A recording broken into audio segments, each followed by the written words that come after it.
Chapter 4. Butcher. I lay beside the campfire, my hood over my face to keep the smoke out. The wind howled around our little hollow, 100 feet from the river. We'd been tracking for 3 days.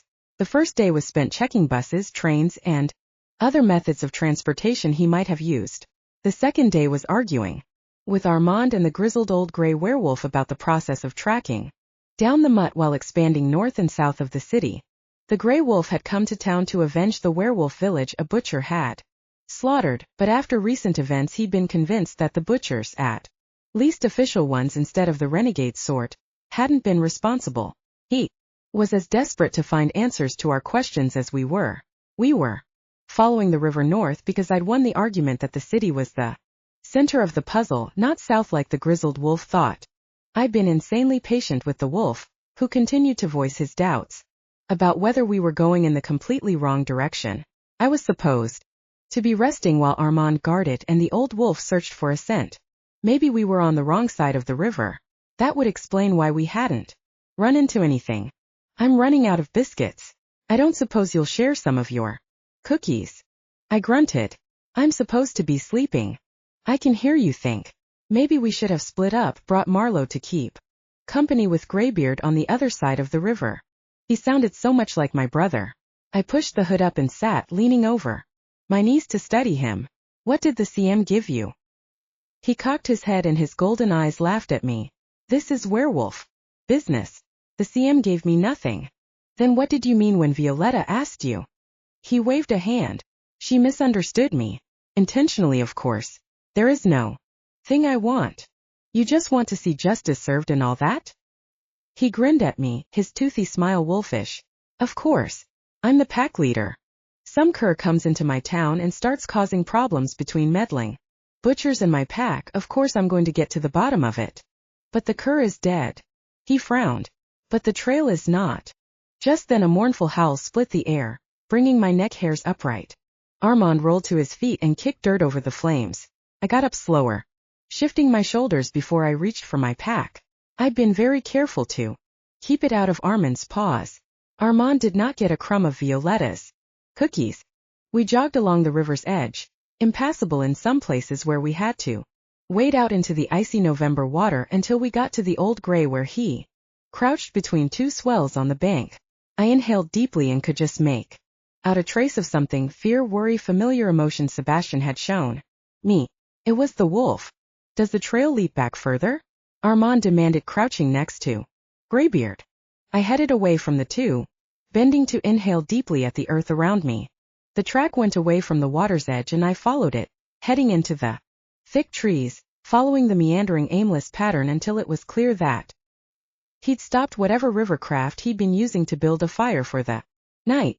Probably nothing motored, or he'd be able to get to the city before nightfall.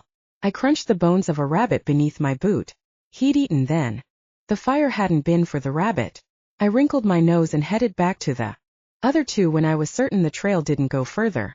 Rabbit supper, I murmured, pulling a cookie out and munching on it. Tasted strange, like no cookies I'd ever had before, but I could feel her in them, her concern and will in every single bite. I savored the flavor in spite of the slightly fishy aftertaste. I would eat rabbit raw if Violetta served it to me in her smooth, soft hands. Not too soft and not at all weak.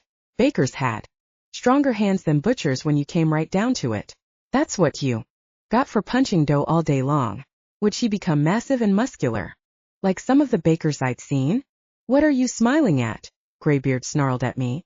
Just because fancy coat. Got a lucky guess. He whirled around and continued upriver while Armand glanced at me, shaking his head. He thinks that you're gloating. He has no idea that you care only for the precious little crumpet you left behind. He looked longingly at the last bit of cookie I put in my mouth. I'll take the other side of the river.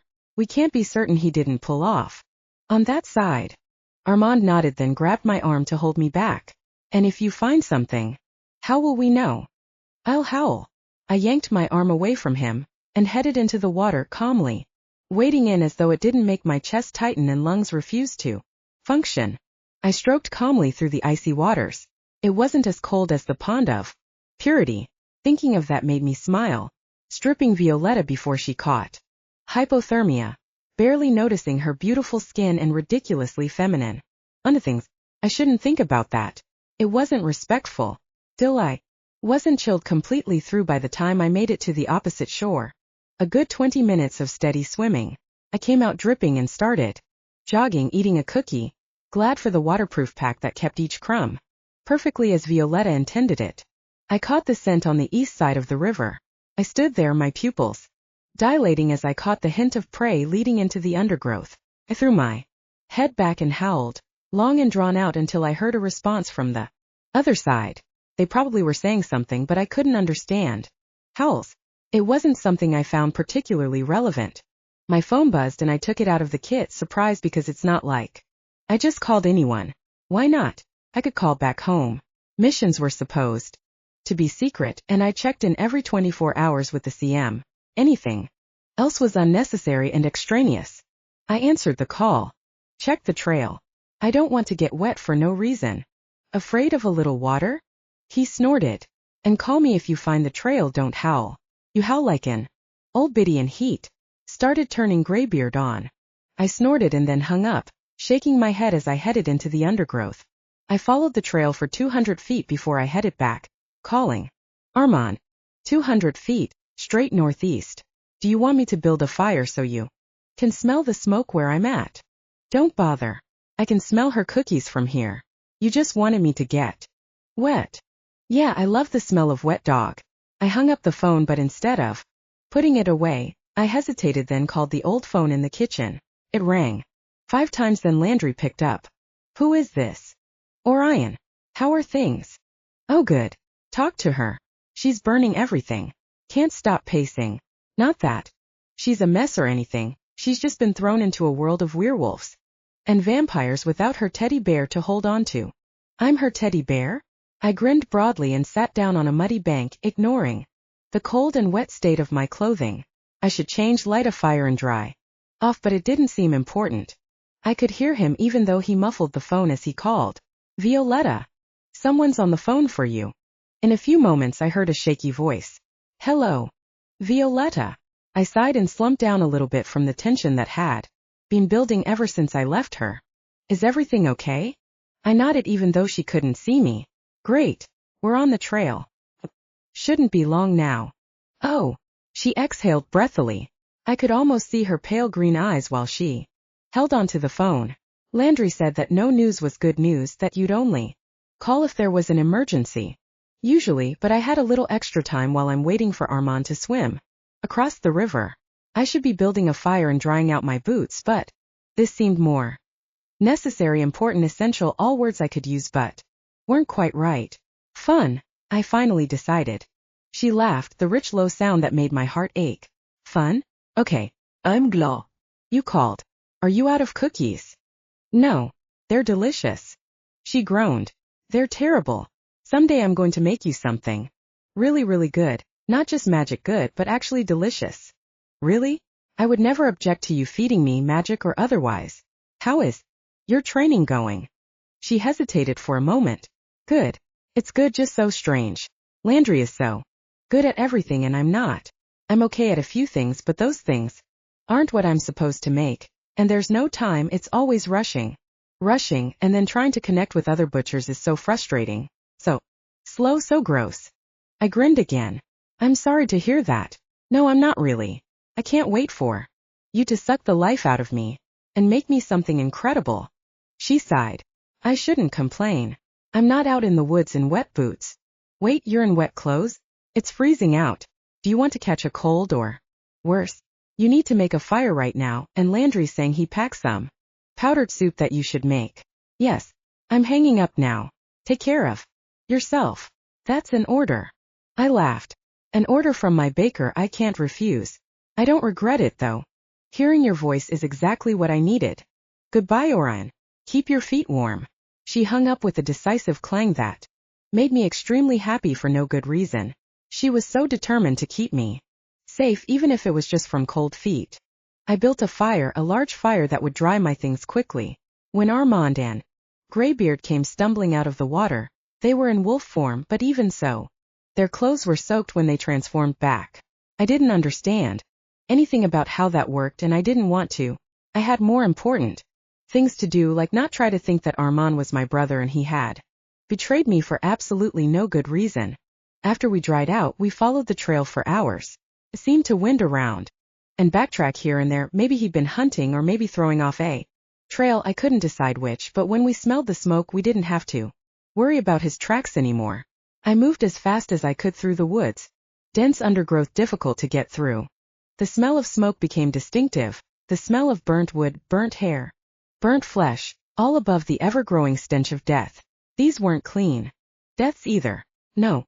We came on the first body while still in the woods, the corpse half in the bushes, at least 2 days old if the swelling and partial decomposition was any sign. I dropped down beside it, checking the mouth first. I felt the gums and the molars that would have protruded when it was in wolf form. Yes, werewolf. Then, but died in human shape or transformed after death. I moved from the molars to the chest cavity, noting the evisceration, the 2-inch deep knife marks that had slashed through the rib cage as if it was butter. The kill had not been quick. He'd bled out, a slow death, particularly when your intestines become your outestines. I shook my head and stood to face Armand, who waited with an emotionless expression, although he had 2 knives out. Graybeard seethed, practically foaming while he watched the way I worked over the body. Something likes a lot of blood, I murmured. We continued, all 3 of us moving carefully, soundlessly, spread out as we went towards the disaster. I should have known what I'd find.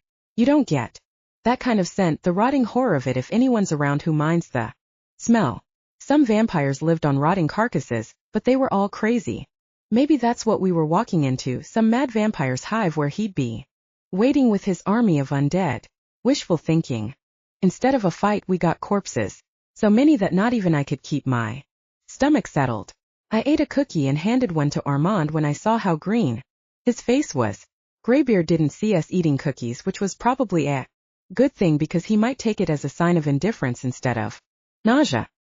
He was clearly agitated by all the slaughtered werewolves. I'd seen maybe 2 female werewolves in my life, but many of the women were wolves when I checked their molars and examined their death marks. Whatever it was, he made certain they were incapacitated before he let them bleed out. So much blood. Definitely a vampire, Armand murmured.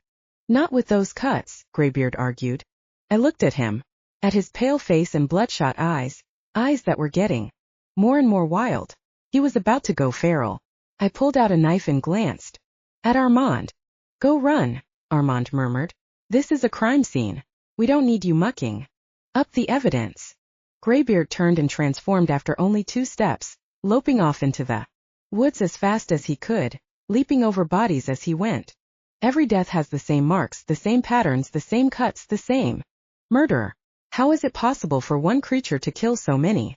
Armand murmured. He came near morning, I'd say 4, when the shifters were finished with their hunt for the night. He struck while they were tired, groggy. Several of the bodies were charred where the houses had been burned around them, so they died in their homes.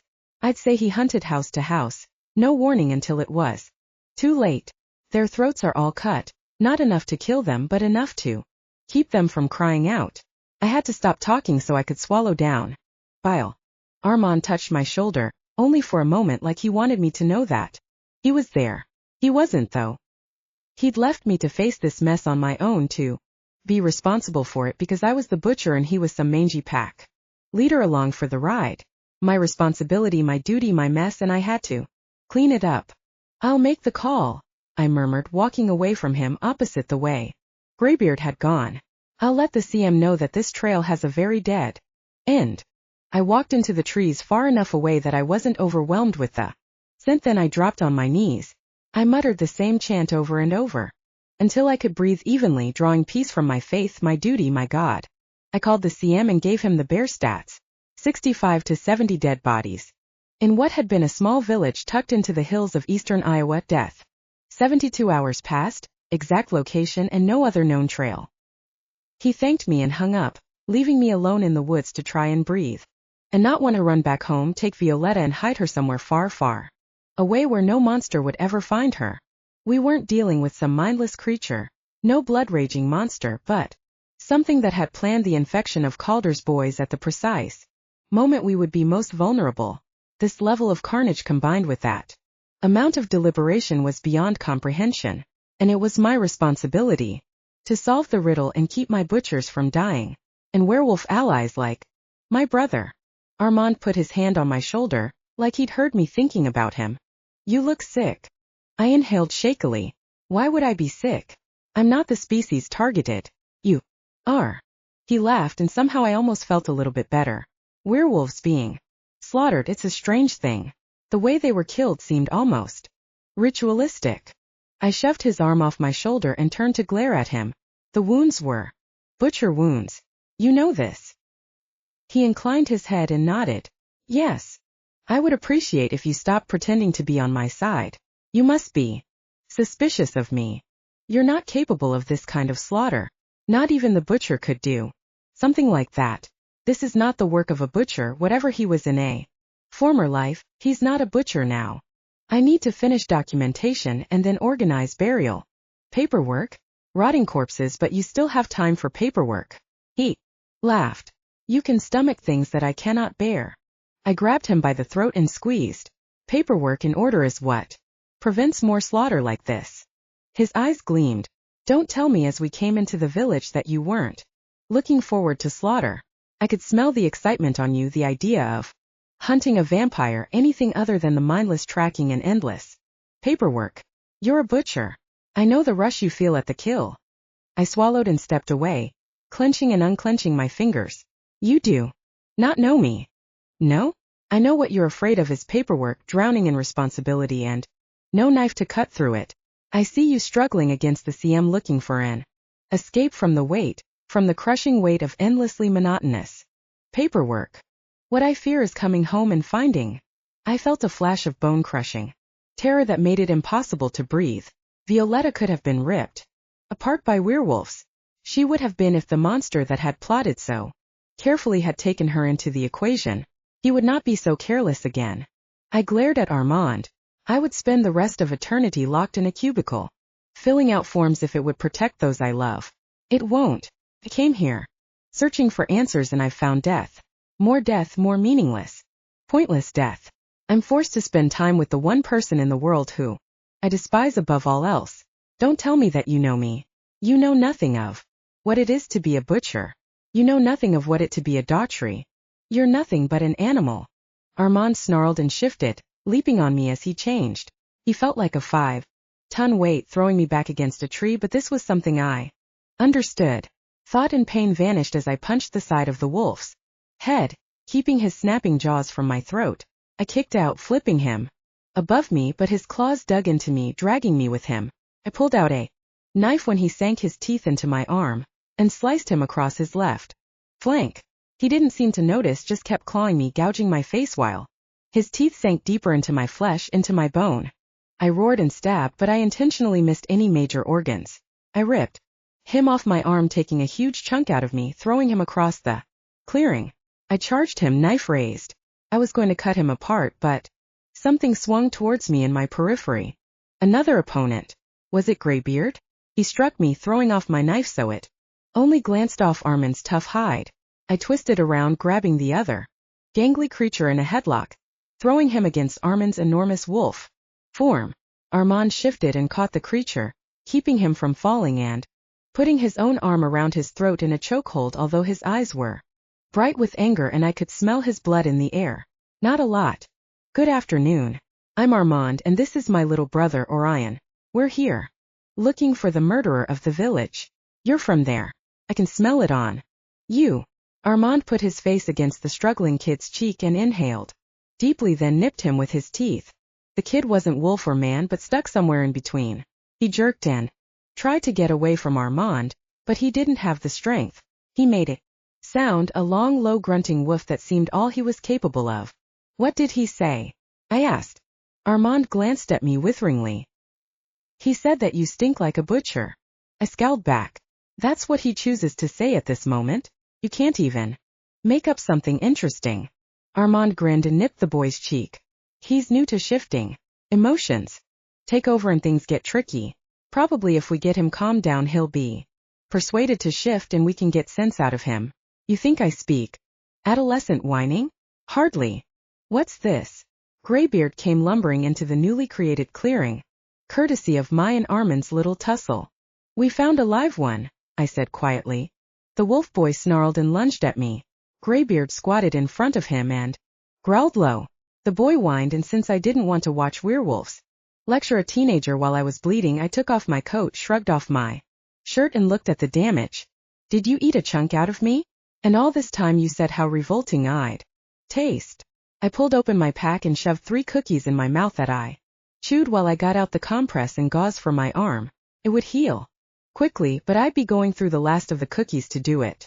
I should never have lost my temper. I didn't have the luxury of feelings out here, trying to piece the world back together. I'd been the butcher too long. It was time to dump the whole burden on someone else, like Sebastian. I'd really enjoy watching him try to coax some traumatized puppy into talking about the slaughter of everyone he knew and loved. Lucky me, that was my job. Graybeard, do you know their burial customs? The grizzled wolf turned a puzzled face in my direction. Burial customs? Shall we light them on fire and send them down the river on a pyre, sprinkle their ashes to the wind, or bury them in a civilized grave? Graves, Armand said tersely, not looking at me. Instead he swallowed and gripped the boy tighter.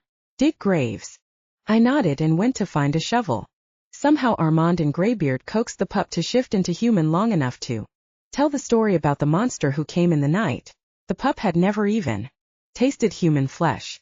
They followed the rules, so why would the butcher slaughter them all? I'd never met a butcher who enjoyed bathing in the blood of their victims, or the best part yet, eating the flesh of werewolves, but I didn't know all the customs of butchers. No, eating werewolf flesh would make a butcher sick. Not that I knew. Why would I eat a werewolf when I could eat a cookie? I ate a cookie, dug another grave, but I couldn't stop hearing the hysterical boy. He'd thought he'd die, that the monster would come back for him. He'd been stuck half man, half monster for 2 days ever since the attack. He'd been left in an underground cell where he wouldn't cause harm and he'd stay out of the way. Not all the people were werewolves. Some, like his own mother, had been human. Werewolves and humans marrying, why, that sounded like a lovely idea, but apparently it had worked out pretty great until the butcher monster came along and slaughtered them all. Finally the cavalry came swooping down in helicopters, the butchers called in to assist with the processing of dead bodies. Graybeard took the pup into the woods, away from the butchers who stalked around in their swirling black coats, checking the molars of the corpses. Not all werewolves, but most. Casper grinned at me when he saw me and handed me a bundle wrapped in a towel. Still warm. Landry's freshest loaf. I ate it, but it wasn't what I craved. Where was my loaf from Violetta? She hadn't soaked up my energy for days. Probably she was pouring her energy into other butchers' bread. Grisly scene. I saw the other village. This isn't quite as grotesque, more businesslike. I don't believe this was meant to be the example the other one was. Not as bad? That's something. Smells worse, he added. It'll be interesting to see if the werewolves flock together, safety in numbers and all that, or if they'll declare war on butchers. I hope that they do go to war against this butcher. I'll join them. He sighed. You really need more of an us or them mentality. You're the butcher. Things are black and white. Blood is red. He laughed. Black, white, and red. Yeah, I guess that's true enough. The Sam wants you back immediately in the chopper, unless you have the urge to stay and direct the cleanup. I shook my head. A flight would take me home in an hour. An hour seemed like an eternity, particularly when I would have to bathe before I could see Violetta. I would see her soon, but not soon enough. Terror clawed at me as I climbed into the black bug. The city should be safe even without these butchers to guard it, but maybe this was a distraction so the monster could attack. My instinct was that he'd plan carefully before he struck again, giving me time to come up with a worthy defense, but maybe that was wishful thinking. The blades whirled, but before we left the ground, Armand leapt aboard, shot me a mocking smile and settled in, ignoring me the rest of the ride. I didn't object. I didn't even throw him out hundreds of feet above the ground. It would take me days to heal the wound he'd given me, but that wasn't what ached. Those words spoken in anger, they weren't just words. He'd abandoned me. And I could never forget. Never. Chapter 5. Baker. The news that Orion was back began with a slamming door somewhere far away.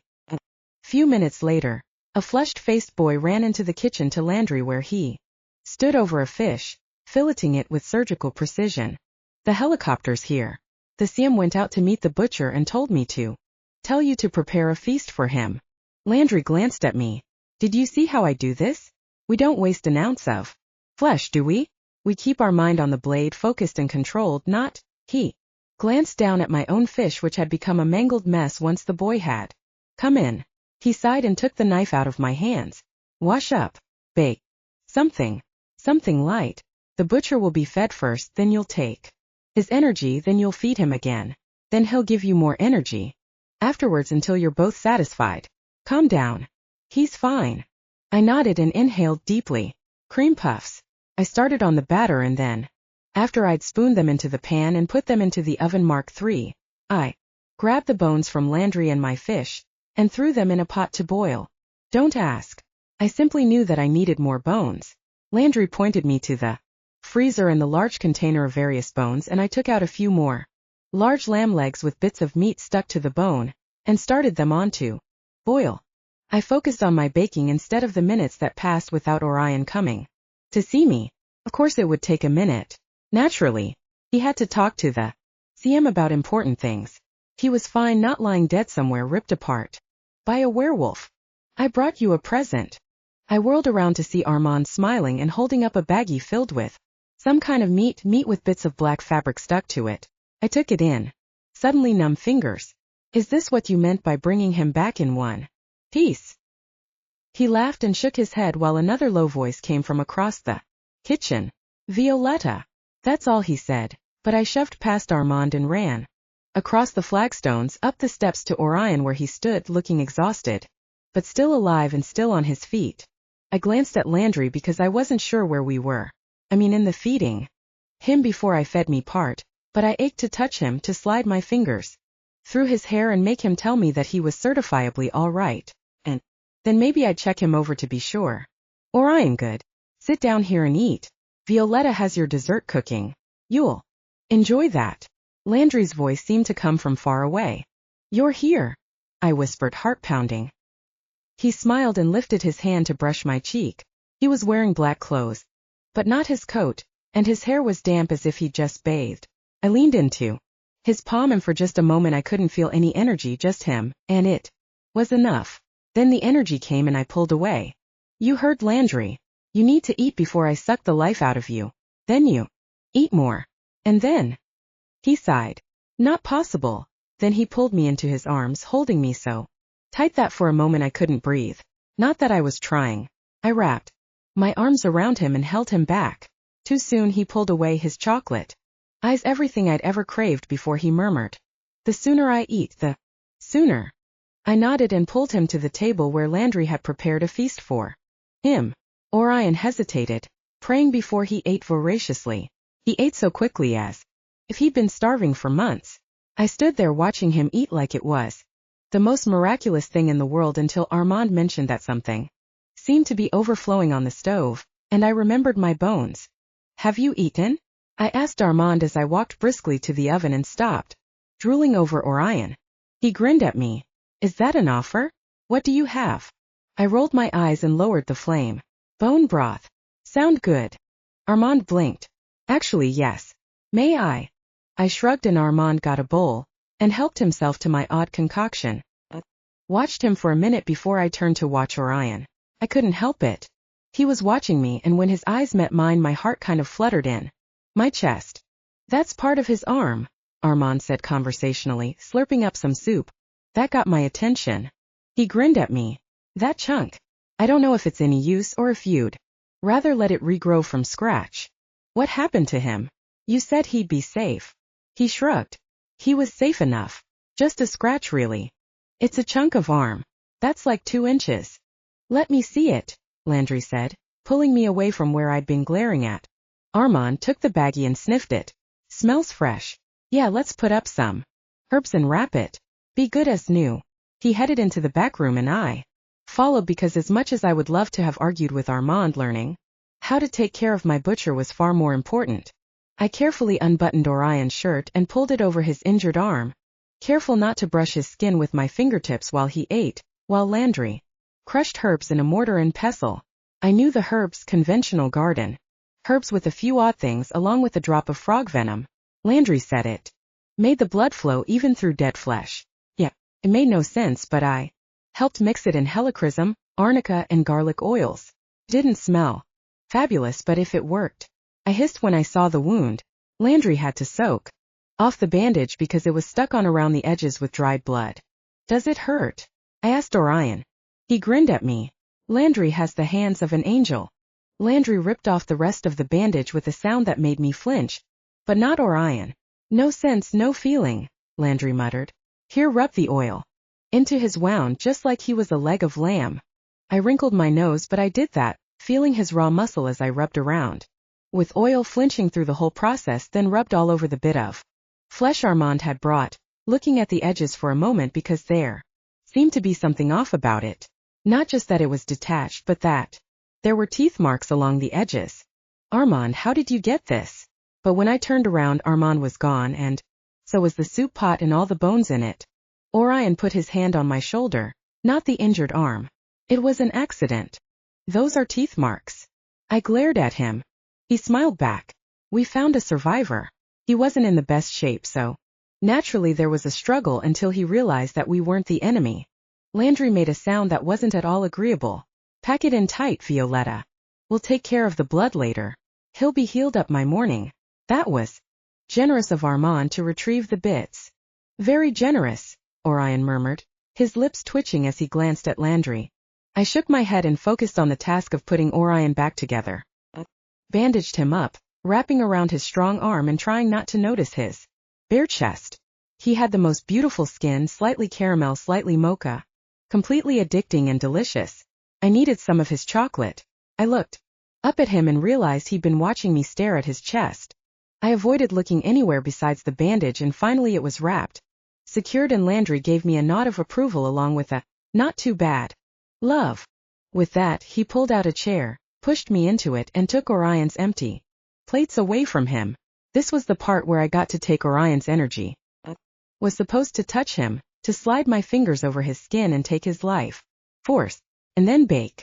I rested my fingers on the edge of the table, staring at them and trying to focus, to concentrate on my breathing instead of on the warm, sweet creature beside me. He murmured low, "Are you all right?" I swallowed and looked up at him. How can I take your energy when you're injured? My whole life I've been told not to touch people, Sebastian, because it would hurt him. I never understood why, but it's hard not to worry. Maybe you should rest first. No, Violetta. I am very strong and I need you to take enough that you can bake me what I need. If you do not take enough of my strength, I will not be properly fed, and then I will not have enough energy, on and on until I am weak. The more you take, the more you can give back. I need a lot of feeding. You need a lot of energy. We are perfectly matched. Don't be afraid of hurting me.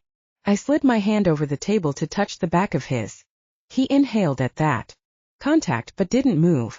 He wasn't going to force me to take his energy. Slid my fingers over the back of his hand, over his wrist, strong, corded with veins and muscles, then up his forearms to his elbow. His elbow was soft like buttered silk.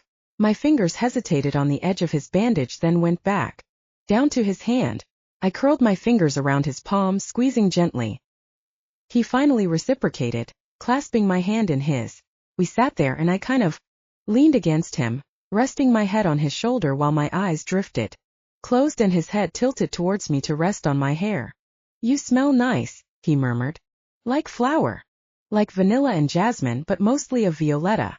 Does your arm hurt? He grumbled, a low laugh in his chest. Not noticeably. His energy flowed into me, warm, perfect, finally the butcher I wanted to touch. I wanted more, but Landry watched us, not actually looking at us, but I felt like we were a bowl of dough he was watching rise. Time for dessert, Landry said, looking up at me, his voice very loud in the kitchen. Dessert? Oh, cream puffs. I sat upright, but when I tried to stand, Orion's hand wouldn't release mine. I stood there staring at him while he smiled at my hand in his, looking sleepy. Orion, don't you want some cream puffs? He looked up at me, and his smile was ridiculously soft and sweet. Do I have to let you go? I nodded. Then no. I laughed and used both hands to pry open his fingers. Didn't work until Orion finally sighed and released me. I danced to the stove where the pan of cream puffs I'd completely forgotten about sat. Landry must have taken them out while I'd been distracted. Cream filling or chocolate? I turned to look at Orion, strands of darkest fudge falling into his face. Chocolate it was. Hummed as I mixed ingredients, milk, melting chocolate, everything a swirl of delicious that ended with a platter of perfect chocolate cream puffs, a few sprinkles of cinnamon on top. Why cinnamon? Did that mean something?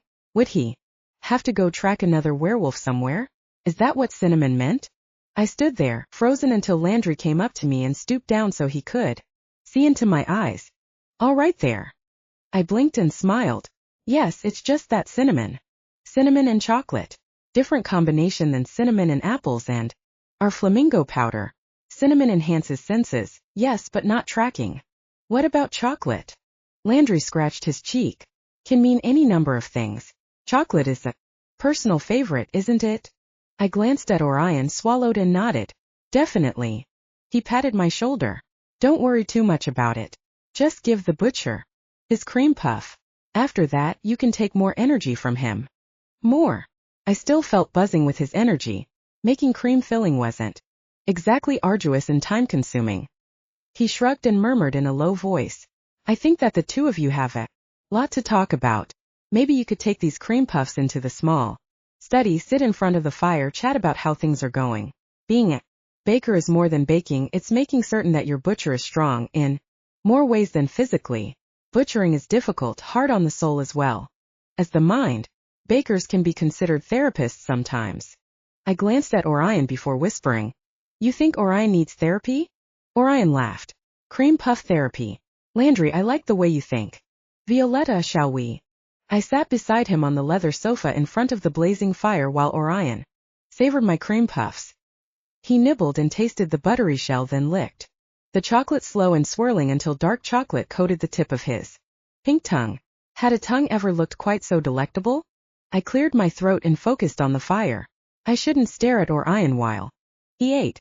It was weird. Why did I like that so much? It was like a fetish. Probably one of those weird ones. So, how did hunting with Armand go? He paused to swallow and smile at me. We didn't kill each other. Why did he quit being a butcher? I'm sorry, maybe you don't know. His smile faded and he shook his head. I don't know. Why did he go with you if he doesn't want anything to do with butchers? He's an animal control specialist. He thought it was his business. I suppose it was, but going so far out of the city isn't in his jurisdiction. I gasped when I had the terrible thought. Orion had been bitten by a werewolf. Was he infected now? I pulled up my knees and wrapped my arms around my legs. Are you going to be infected like the boys in Calder? He raised an eyebrow. Of course not. Oh, because I've been bitten by a wolf. No, I've been bitten so many times. You can't infect a butcher that easily. I've been thinking about that, how the boys got infected. Seemingly every single boy who got bit was infected, and I think it was the wolf. It was a special wolf. In the village there were a lot of female wolves. That's not normal. It's as difficult to turn a woman as a butcher. Clearly the wolf had a gift. Someone went to a lot of effort to make certain that particular wolf infected our boys. Otherwise the success and subsequent failure wouldn't have been quite so high. You saw a lot of female werewolves? What are they like? He cleared his throat. I didn't exactly talk to any of them. You see, they were. He put an entire cream puff into his mouth and chewed for a long time. While I waited, when he was finally finished, I edged closer to him, putting my hand on his wrist. What are they? Dead. The voice from the door was gentle and regretful, but extremely firm. The CM. I got up and put my hands behind my back as though he'd caught me assaulting Orion or something. I was supposed to take his energy. Landry had been very clear about it. I looked at Orion and he gave me a half smile but didn't get up. CM, is there something you need? I'm not entirely restored, but I'm certain that I will be shortly. The CM's eyes narrowed. We have a lot of business to discuss. Once you've finished your cream puffs, please see me in my office. He turned and left the room, leaving me with Orion for remaining cream puffs and a story about dead werewolf women. Dead. He moved suddenly, gripping my wrist exactly as I'd held his a moment before. His energy flowed into me while his eyes gazed intently at me. It was horrible. It was an isolated village, full of werewolves and some human women. Mothers, children, families that were killed all because a wolf had a gift for successful rates of infection. A monster slaughtered them all. I covered his hand with mine and squeezed tight. Except for one survivor? He nodded and exhaled, holding on to me with both hands.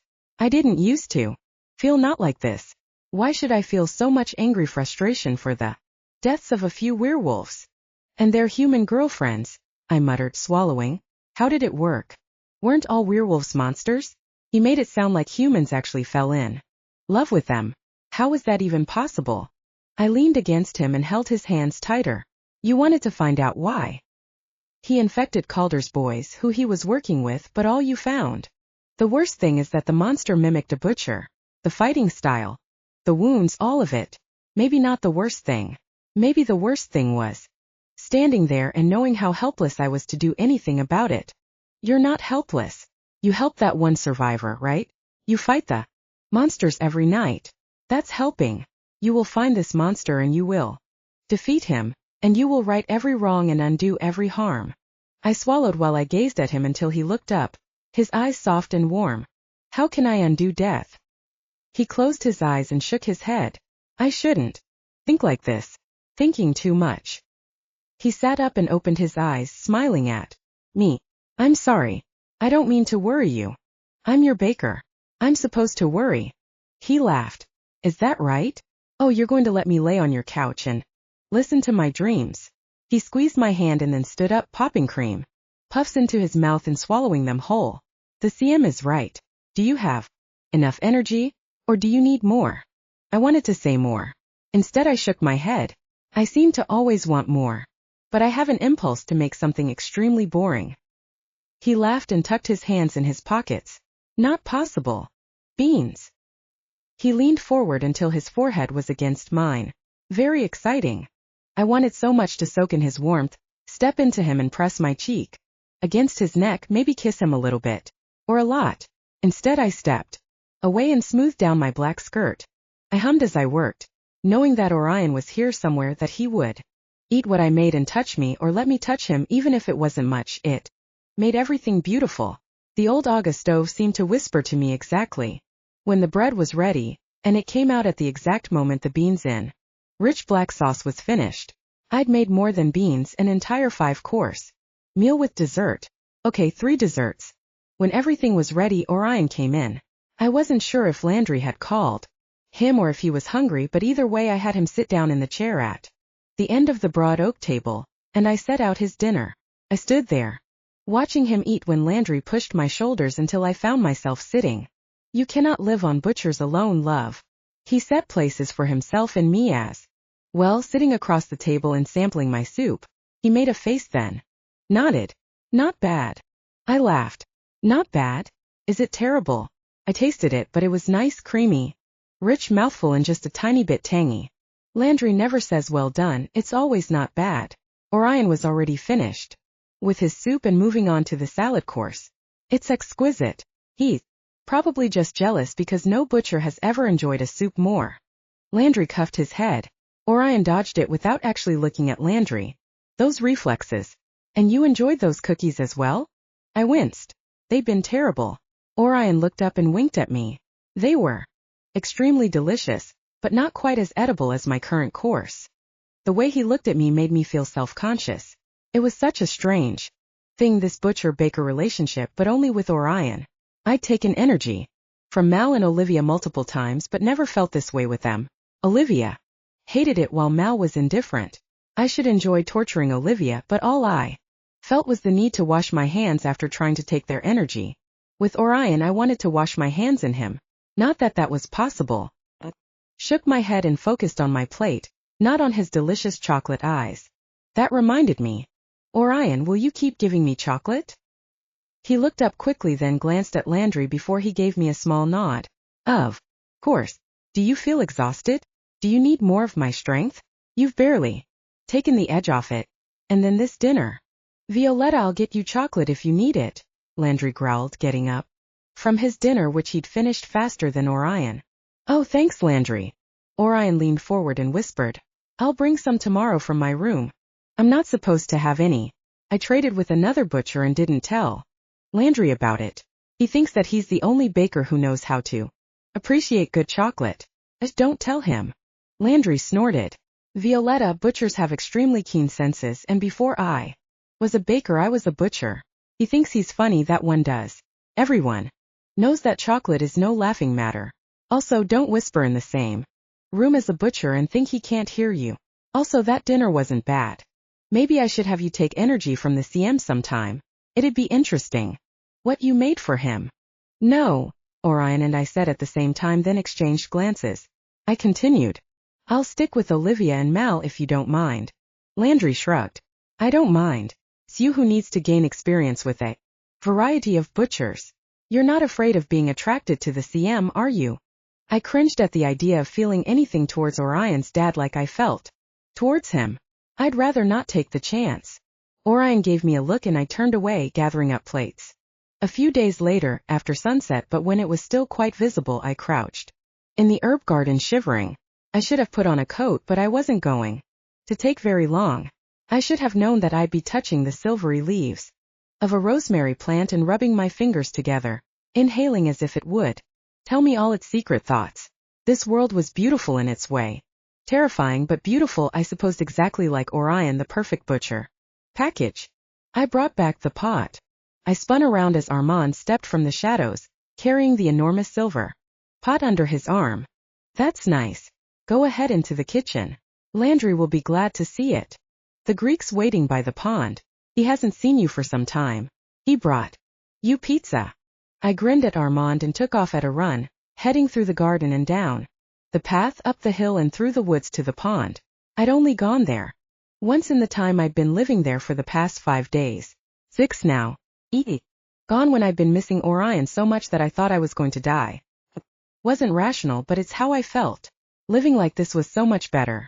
Seeing him in the morning before classes when I'd feed him breakfast and he'd tell me about something funny Francis did to Sebastian and how Sebastian was lecturing Francis on needing to take this job seriously, while Tony stood behind him mocking him. Orion really liked that. I really liked holding his hand while we walked around the garden with the air smoking from our breath, watching the sunrise together. Every morning he came along with the sun. Wasn't sure how long that would last, but I was already addicted to it.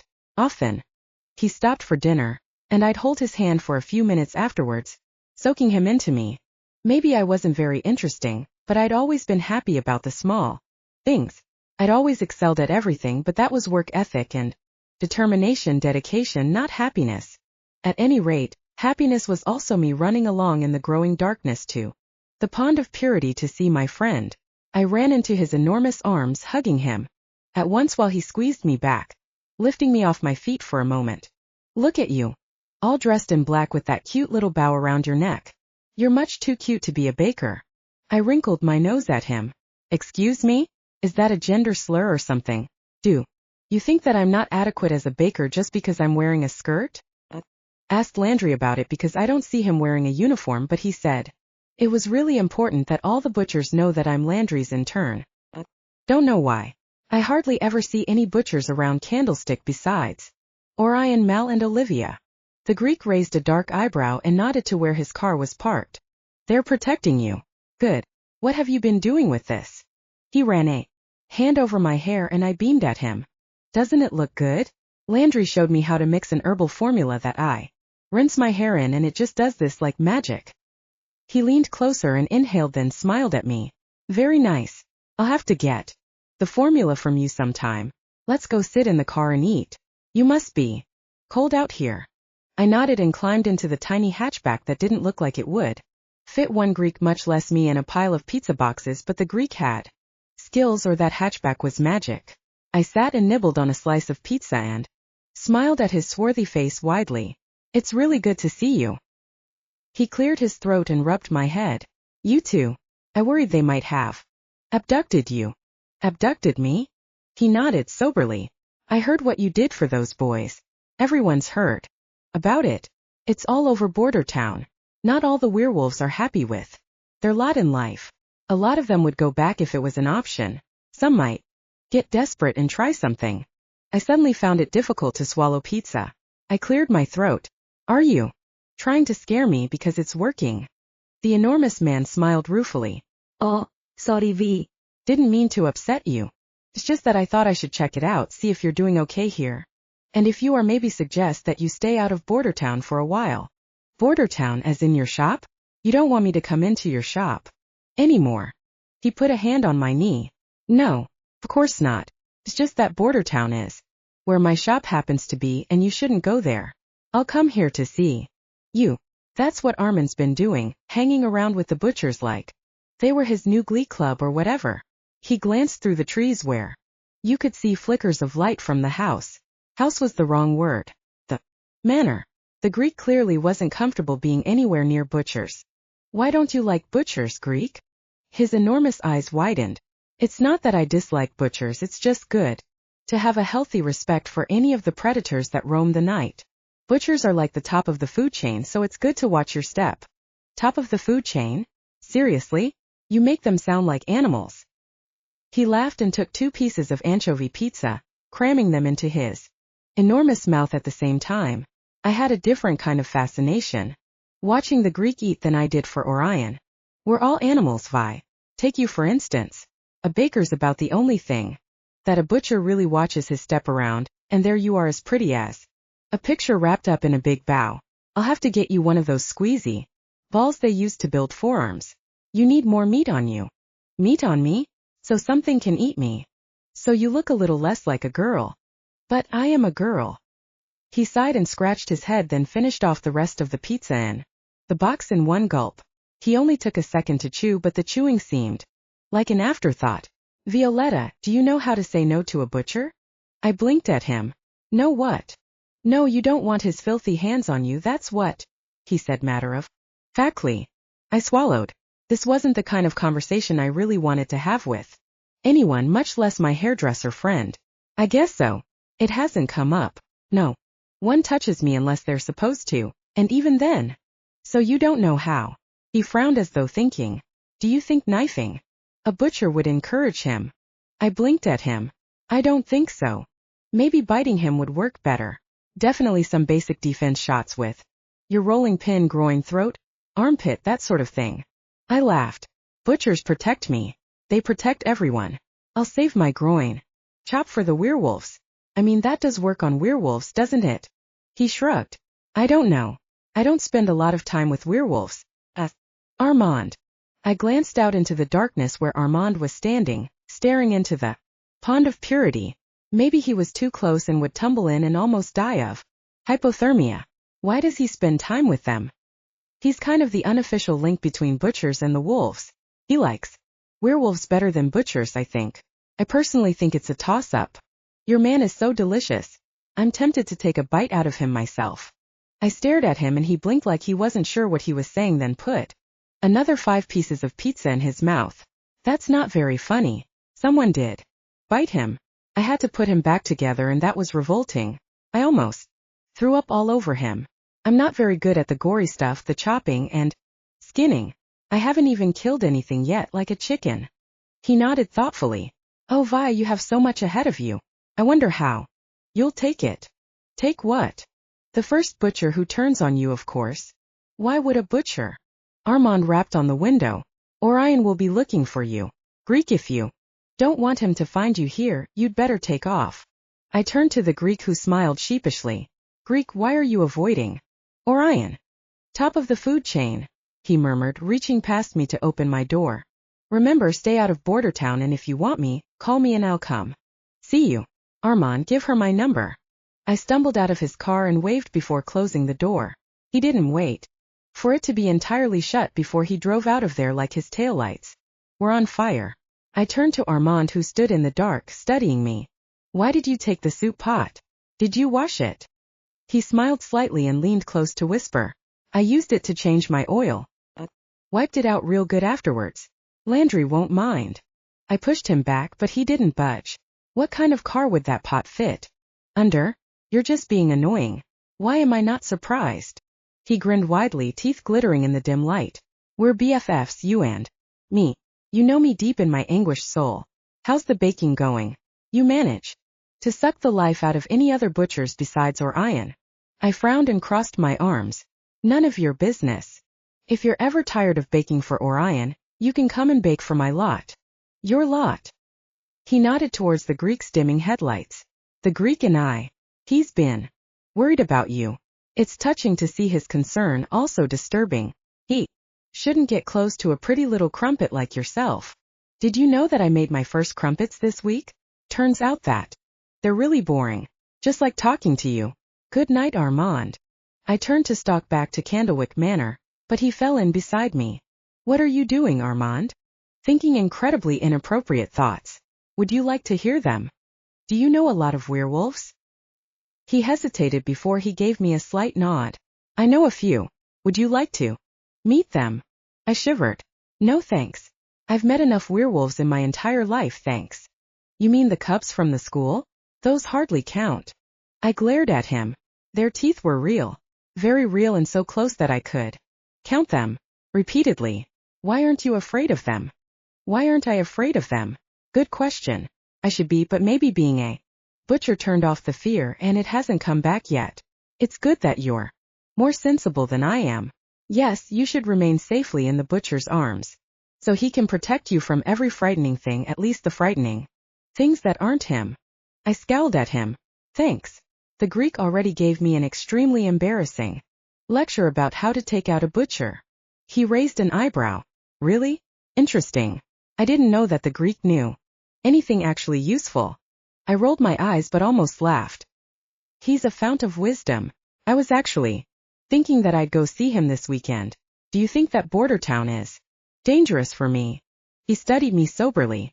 That depends on whether my telling you it's dangerous is more or less likely to send you running in that direction. I blinked. Neither. I just want to know if you agree with him. He scrutinized me for a minute before he shrugged. During the day you should be fine. If you take me with you, or a butcher, or a baker, on your own, probably less safe, but it's your safety to throw away for no particular reason. I walked faster towards the house. What kind of an answer is that? It was an offer. If you want to visit the Greek, I'll take you. You're welcome. How did I get so generous? It must have happened when I wasn't looking. I snorted. So generous. He stopped walking once we reached the well-lit path that meandered through the garden and past the pool. I glanced back at him once but I couldn't see him where he ducked into the shadows. Thanks, Armand. Your bark is worse than your bite. You only think that because I've never bitten you. Good night, Vanilla. He laughed and I shivered, but it was because of the wind, not because of him. Really. Armand was weird, but he didn't creep me out. He should have, because he was seriously mental. They probably kicked him out of the butcher's because he was a little bit unbalanced. Not like Orion, who was perfect in absolutely every way. I broke into a run as I neared the kitchen door. Orion waited beyond it. Flung open the door, but instead of Orion seated at the table, it was my now enormous brother, sulking like someone had trashed his bike or something. What is it? I asked, going to the fridge for some pie. There should be some left over. There was. He shrugged and ran his hands over the table. Being a butcher isn't easy. He sounded so surprised. I walked over with the pie, 2 plates and forks with vanilla ice cream. Tell me about it. He took that for a literal invitation. Landry wasn't in the kitchen, which was strange, and Sebastian opened up immediately. There's so much pressure. There's school, which you have to pay attention to, because you have to be a good example for the younger kids, and there's training before classes and after classes, and then hunting, which is incredible but also difficult because I'm trying to work with these guys and half of them look at me like I'm a traitor, the other half like I'm some show off who's trying to kiss up to Orion, but I'm not. You know me, Vi. Orion's just the butcher. I have to follow his directions perfectly and have ideas that help him with his work. That's my job as a butcher's boy. When he was gone tracking the werewolf and I had to work with Francis and the CM, it was different. The CM led the teams every night, and while it was kind of cool seeing the old man in action, Orion comes and everything comes to life. The world makes sense and I finally have my place, my family. I've come home. But it's so hard. I patted his shoulder and slid his plate over. He took an enormous bite and shook his head. This is good, Vi. Did you make this? Landry. He's better than me. How are things with Olivia? He frowned at the ice cream. This was the real trouble. It's great. She's amazing. She's like Orion, only a woman. Sounds perfect. He stared at me and there was desperation in his eyes. She wants me to be romantic. I laughed out loud, then slapped my hand over my mouth. Sorry, right? Romantic. I'm sure that's no problem for you, lady killer, you. He rolled his eyes. See, the thing is, he said, leaning close like someone else was in the kitchen who could hear. She thought I was you, or you were me. He shook his head. Anyway, she's kind of insecure about what we have, because she thinks it may be based on what the two of you have. What the two of us have? He shrugged. You know, I heard the story how you wooed her for Orion, only she fell for you instead, only she thought you were me? That must have been hilarious. Hey, how did you do it? What did you say? You want pointers? I took a bite of ice cream, swirling the spoon over my tongue, which somehow reminded me of Orion. Absolutely. I cocked my head and stared at him. She liked it when you punched Orion in the face. Out of the question. She liked it when I fell in the pond and humiliated myself. No way. Come on, Vi, she liked you in spite of your wimpiness. She said you showed great character or something. I sighed. I did kind of, I don't know, say sweet things about her. I was wooing her for Orion. I waxed poetic.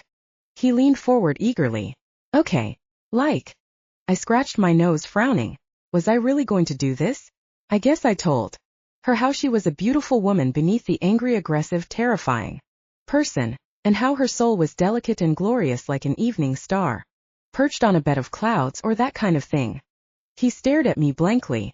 That makes no sense. I sighed and pushed him over. You try. I'm Olivia and you're you. Woo me. He scratched the back of his neck and exhaled before straightening up.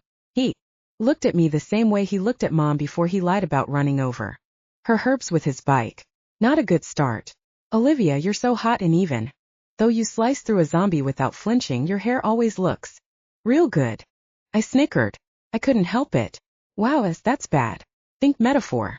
Like, her eyes are like, and her hair is like, and her lips are like. He sighed heavily. Her eyes are like coals, and her hair is like coals, only soft. Her lips are like slugs and squishy leeches. Vi, stop laughing at me. This is hard.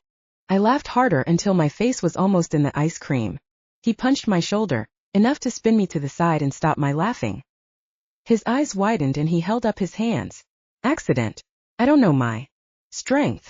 I rubbed my shoulder and shook my head. No kidding. Your strength is clearly not in the spoken word. Maybe you can draw her a picture representing your love, or play her something on the violin. He swallowed and looked uncomfortable. How about you tell me what to say, and I say it like in an earpiece or something? Yeah. I stared at him. No. Come on, you did it for Orion. And it was a mistake. Made things weird with Olivia.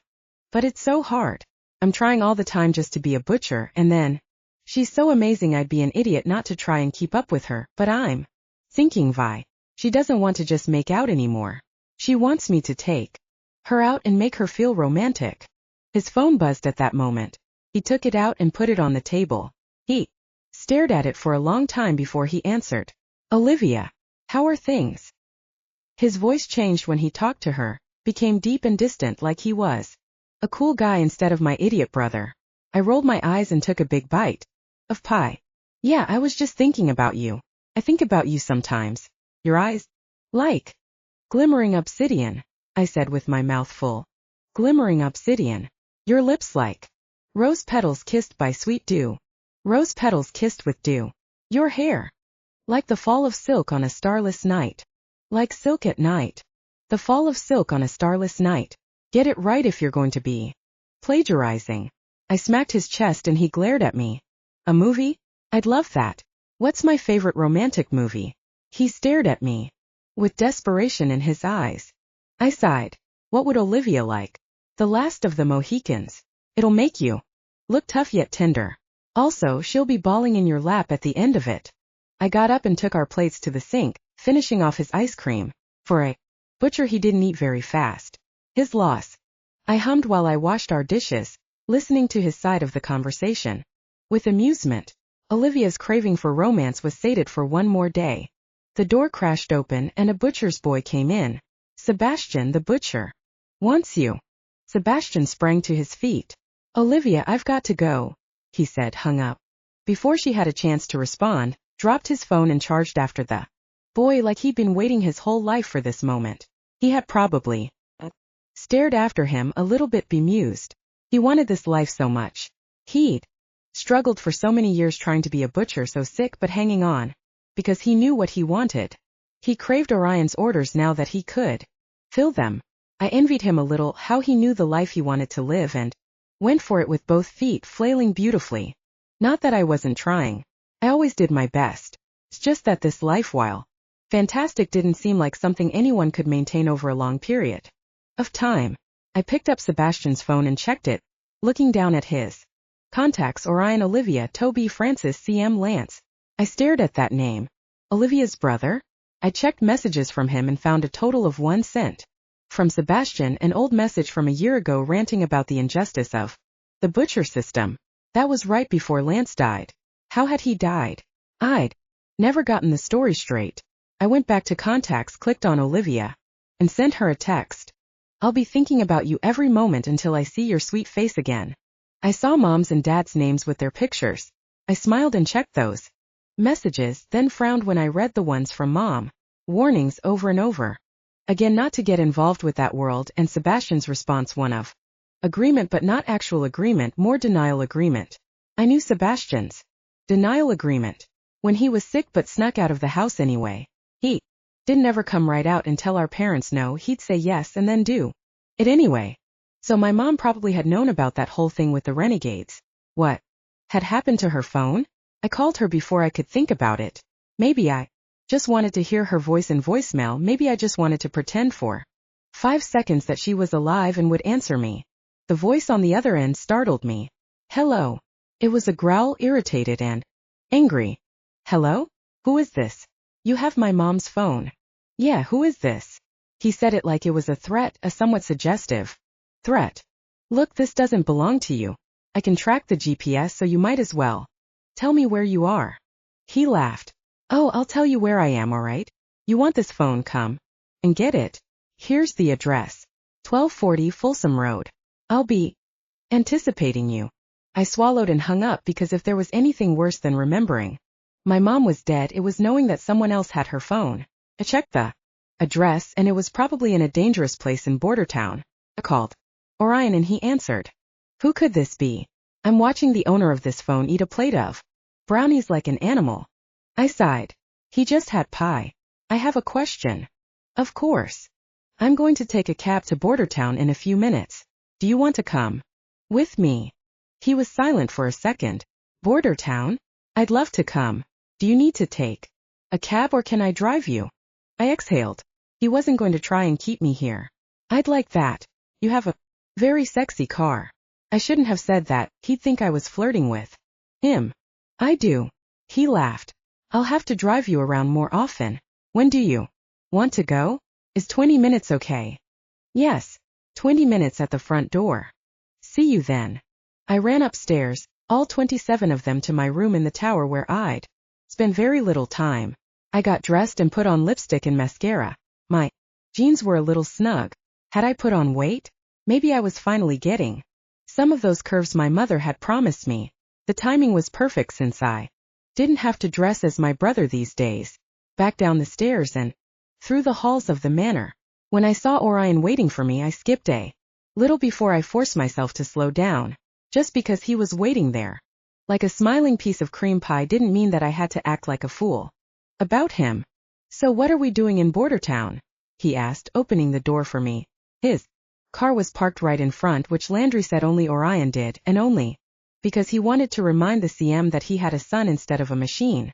Orion didn't look anything like a machine to me. Machines didn't smell that good or taste so delicious, not to mention the way he felt. I'm going to pick up my mom's phone. He raised his eyebrow. Really? I lifted Sebastian's phone and shrugged. I called and someone answered. He sounded like a perv, so I brought you along. I hope you don't mind. He smiled slightly. I love pervs. They're my favorite things to run into when it's dark out. Maybe you'd rather stay here while I retrieve your phone for you. I shook my head. I'm okay being your baker, but I'm not going to hide. Ah. In that case, I'm very glad you like my car. I hate cabs. You are a little too fearless sometimes. I laughed. You think I should be afraid of cabs? Then I'd have to get a sexy car that I could use to pick up hot strangers. I shook my head as my smile melted away. The truth was that I was nervous about going into border town. After the Greek specifically warned me to stay away, but it was my mom's phone. I'd do anything for even a memory of her. Fearless? You were there when the puppies freaked me out, right? After a werewolf had attacked the Greek. Yeah, that had probably been a werewolf. He frowned and grabbed my hand, pulling me against him, wrapping strong warm arms around me. In spite of being where anyone could see us, I sank against him and let him hold me. He spoke low. I remember. You cried and I felt so helpless. I wanted to do something to help, but all I know how to do is fight. I was too late to help. Your parents. I swallowed and ran my fingers over his cheek, gazing into his chocolate eyes. So soft, so sweet. You did everything. You made it safe for me to be sad. Needed to cry. I needed to feel all of that so I could breathe again. You were there. That's enough. He smiled and bumped my forehead with his low expectations. That's new. I shook my head and slid my fingertips over his jaw. His skin was so sweet, so delicious. I had to kiss him. I couldn't remember why I decided it was smart to have space between us. Being here is the hardest thing. My parents loved me so much, but they couldn't do that. He squeezed my hand and leaned forward, brushing my forehead with his lips. I'm sorry, Violetta. I can't make up even a small percentage of what you lost, but if I could, I would. He stepped away and opened up the door for me. I got in and blinked the moisture out of my eyes while he circled the car to the driver's seat. We were off, driving with the top down like it wasn't freezing. I was wearing a warm coat, and he kept my hand in his. I liked watching the wind whip strands of his hair behind him. There was so much crackling life to him, so much beautiful existence. The drive ended in the front of a dingy mechanic's garage, broken down cars and trucks parked all around. Orion pulled in the drive, blocking off the entrance, which was fine because it was obviously closed for the night, maybe the decade. He got out of the car and walked to the glass door, rapping on it with his knuckles. What's this? A voice hissed from the shadows. Looks like supper. I was torn between shrinking down in my seat and following Orion. Which would be better for defense? Probably in the car. Also, I could run over someone if they tried to attack Orion. I slid into the driver's seat before I realized that Orion must have taken the keys with him. I could honk the horn. Probably someone wouldn't murder Orion while I was honking a horn. It was too dark. We should have come when it was light. Orion stood there like he hadn't heard the voice and knocked again, louder. This time, shaking the door and making the glass in the side window quiver. We're here for a phone. A cackling laugh came from the other side, from the cavernous darkness of the garage. Orion, maybe we should leave, I whispered as loudly as I could. He turned around and cocked his head at me. Why? Because this was the creepiest place I'd ever been, and it reminded me of the night in Calder with the werewolves thumping in weird places. I was not a horror movie person, but this seemed like the beginnings of one. We should come when it's not dark. He smiled. I think this place is more populated in the dark than the day. Just then the light came on inside, and I saw a familiar shape walk across the room behind the window, talking on a phone. He unlocked the front door and pushed it open, glaring at Orion and me before he waved me in. I scrambled out of the car and hurried across the pavement to the door, joining Orion and Armand. I don't care how they smell. If you have beds, use them. You can always vacate the premises. Of course it won't last forever. Eventually you'll be rotting in a grave somewhere. Yeah, fine. He hung up and smiled at me. Violetta Tancetta, if it isn't my favorite little crumpet. Orion, you know. She's learned all about crumpets. Did you bring me some? I stared at Armand, at his gleaming smile, and edged slightly behind Orion. I'm here for my mom's phone. What are you doing here? Armand glanced around as if he was surprised to find himself in such a filthy shop. I keep a little office here. Jack's the night watchman / janitor. Hard to believe a janitor has ever been here, but it tells you a lot about Jack. That's right. I still have her phone. It's evidence, you know. I stared at him. Oh, Jack, I guess it was Jack. He said I could come and get it. Armand raised an eyebrow and glanced at Orion. Yeah, I don't think he meant the phone. I think he was referring to trouble. What do you think, Butcher? I think you should give her the phone. Armand cocked his head. Trouble. She wants it. Trouble? Clearly, but I'm not certain about the phone. I rolled my eyes. Do you need it for evidence? Are there any suspicious messages, and if so, haven't you copied them already? Armand studied me before he shrugged. Yeah, probably shouldn't keep it now. Jack will be calling you in the middle of the night, trying to get you to come out for a bite. Don't think you'd like that. She used her brother's phone. Armand nodded. That's good. Her brother could use a bite or two taken out of him. Jack's a werewolf, he added like I wasn't freaked out enough. The werewolves are a bit skittish at the moment. There are more coming all the time from the sticks. Think they'll be safe in the city. More werewolves, I whispered, grabbing hold of Orion's arm. You the one who cured them? A whispery voice came from the doorway of the small waiting room. Not much besides a service desk and a few uncomfortable looking chairs. Mrs. Maverly, won't you introduce yourself properly? Mrs. Maverly, Violetta, the butcher's very own baker. Mrs. Maverly is a werewolf. The old woman edged into the room wearing a shapeless dress, her long hair wound into a low bun. Is it you, girl? I stared at her, heart pounding. She was a werewolf? She looked so normal. I'm the baker, I whispered. She nodded and stepped forward, but Armand stepped in front of me. Mrs. Maverly, the girl is nervous. You can smell the fear on her, can't you? Yet. And she's here for something and will be on her way. He took her arm and led her out into the darkness of the garage beyond while I stood there, hiding in Orion's shadow. Are you all right? Orion murmured. I swallowed hard. She doesn't look like a werewolf. Doesn't she? I've probably seen more than my fair share. You can tell a werewolf from a normal person? Oh yes. I can also tell how close they are to shifting when they last bathed and what they had the last time they ate. I can tell how many there are here and how hungry they are. In short, I know whether we are in danger or not. And we're not. I gazed up at him while he grinned at me, then wrapped his arm around my shoulders. Definitely not. Armand is very good at soothing them. I am very good at killing them. And if Armand wasn't here? He shrugged. I let him know we were coming. Oh. I frowned at the filthy floor. Was there a broom or something? Yeah, behind that file cabinet beside the counter. I stepped away from him, reached over and grabbed it. Orion watched me while I swept. I'm less nervous if my hands are occupied, I explained. He smiled at me and walked around, finding a rag and a spray bottle of cleaner beneath the desk. Makes sense. He washed the windows while I swept, and when Armand returned, Orion was washing the door while I was scraping grime off the windowsill. Armand stood there staring at us for a minute before he cleared his throat. Excuse me.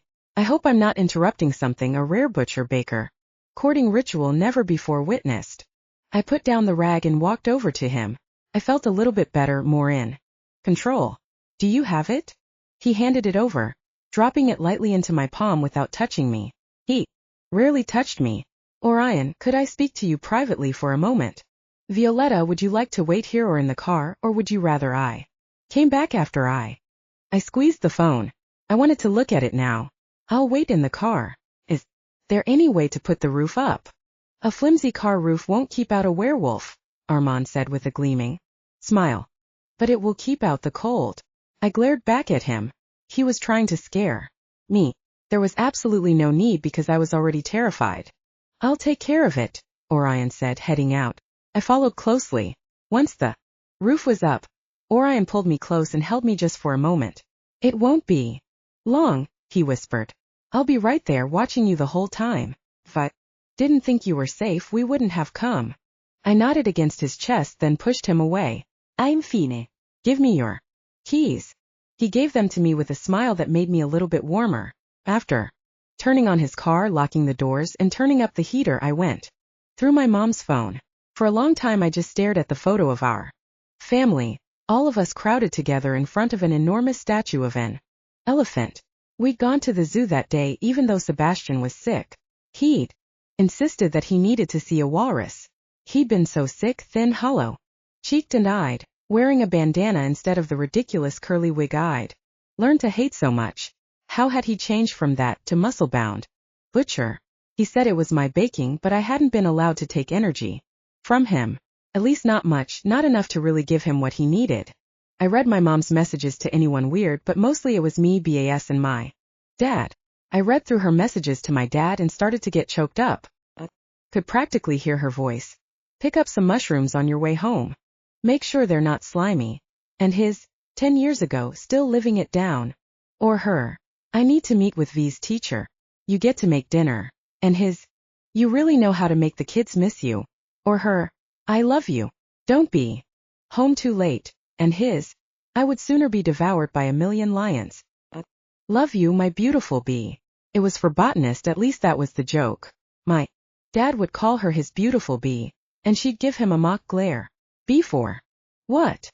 And he'd always say botanist, but there was something else in his bright and amused blue eyes. Baker, of course. She was his baker and he was her butcher, and they had been devoured by a million lions.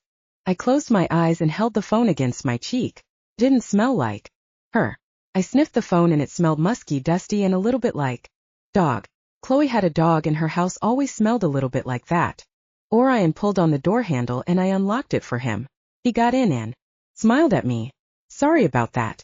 Armand wanted to lecture me about keeping you out of Border Town, particularly driving right up to Werewolf Central with you. I blinked away the tears. He'd already seen me emotional tonight. What does he care? He cleared his throat. He says that riling up werewolves will make his work harder, and he's a lazy cuss, but I think there's more to it than that. Think he may actually feel like since he found your parents, he's responsible for your safety in some way. I sighed and leaned over until my head was on his shoulder. He stiffened up for a second, then leaned his head over on mine. This wasn't a good way for him to drive. I forced myself to sit up, but I wanted him to hold me, not just for energy, but because my heart ached. This phone wasn't what I wanted. I wanted her. We drove in silence for a few minutes before he slid his arm around my shoulders and pulled me back against him. I didn't struggle, instead turned my face against his neck and let the feel of him erase the pain all the way back to